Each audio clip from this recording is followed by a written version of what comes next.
How do you say it in English? Hata ukwal ni bully. Ni moto ya kuotea mbali. When she was a Minister of Health in Jonglei, she basically dealt with all men in Jonglei. She circumcised all of them. Sasa chairman nywad nini. Nakumbuka hiyo, people were talking of tongue. Yes. Ile ya nini. But like, come to think of it, I think she was promoting circumcision in terms of for its medical benefits. Health reasons. Yes. And then people, unajua watu na culture na sijui nini. Okay, so what are the health benefits of circumcision based on? In my opinion, because the foreskin ako ka hapo mbele, like ina act kama some sort of a sack. So germs zinaweza kaa hapo ndani, unaona? But when you cut it off, when you chop it off, ina like inabaki bila, hiyo area inakuwa plain, right? So hakutakuwa na hideout of germs. And that way, vitu kama like, let's say STDs, STIs, gonorrhea, those like any medical condition yenye unaweza ipata because of poor hygiene, utakuwa umehepuka nayo. So you think alisaidia men from Jonglei were helped big time? That's on everyone, mwenye alikatwa na mwenye hakukatwa, and wenye walikubali and those who refused. Yeah, so based on what I used to hear about circumcision, people say people that are circumcised, yes, if you are already infected, right, then you are infected, but there are low chances of you infecting other people if you do it and then you go to somewhere else and do it again. It reduces the chances. If you have been circumcised or not. Yes, you have been circumcised. No, so, but ukimwaga ndani fluids, exchange of fluids ndio ina lead to hizo STIs. Oh, no. What I mean is like when you get it, like when the woman is the one that have it, so you get it from her. Okay. And then you go to somebody else. Okay. To go and spread it. Do you know why? Ni juu yako kasaka. Yeah, that's like what it carries the germs. Yeah, so that's what I was trying to say, and that one used to be pretty common, and they used to say wajaka need to be circumcised. People used to say HIV in a spread sana. It's spreading a lot in Kisumu. Ujakani. Yes, in Nyanza. Nyanza province. Because of other cultures and circumcision. Things like wife inheritance. And then hata ukiona, the same thing applies to sisi, the Dinkas, right? Because we have a lot of wife inheritance practice. And then sometimes, I think umesikia mwafu akiongelelea hizo stories from Ikonini based on like easy wife inheritance and then story to do with ukimwi. Mtu akikufa because of ukimwi, people don't say they died of AIDS. Unaona? That is kitambo.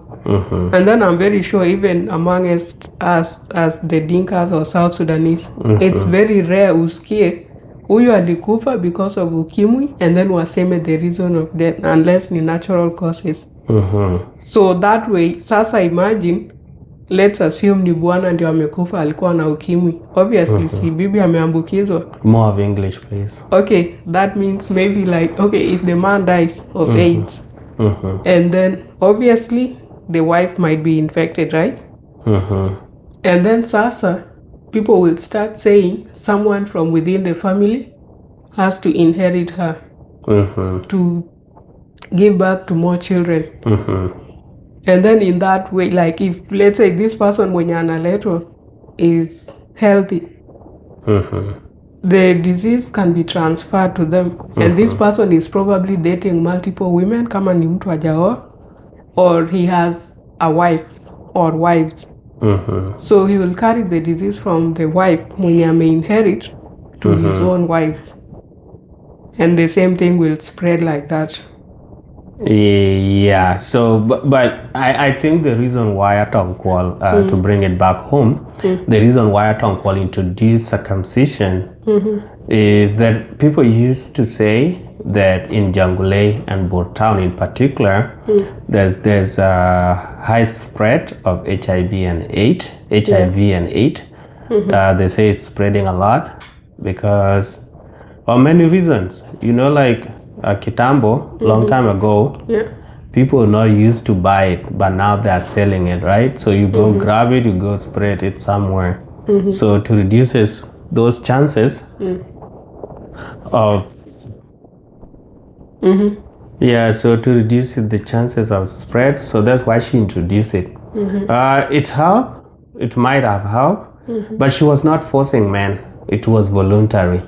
And at least as much as she dealt with so many of them before her there were other ministers of health, right? And they never thought of that, and she came with it, she dealt with that, and it was done.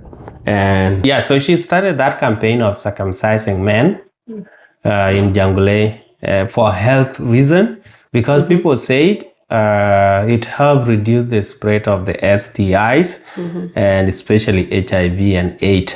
But Nasbor, people from Bor had not taken it lightly at that time. But again, she was not forcing people to get circumcised. It was just a campaign based on its medical logic. But the big reason why it was making headline is because Nasbor don't do circumcision. Really? Yes, they don't do. Okay. Yes, they don't do. Ni kina nani wanakuanga circumcised barkate? The Bor rite of initiation is different compared with other people. So the other communities, the rite of initiation, like when you are transiting from childhood to adulthood.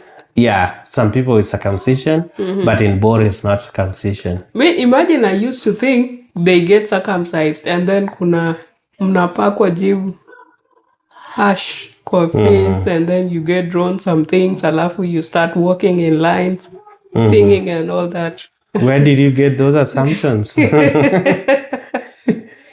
the videos I saw, and also back in Juba, I saw some kids who were being initiated. Okay. Yeah. So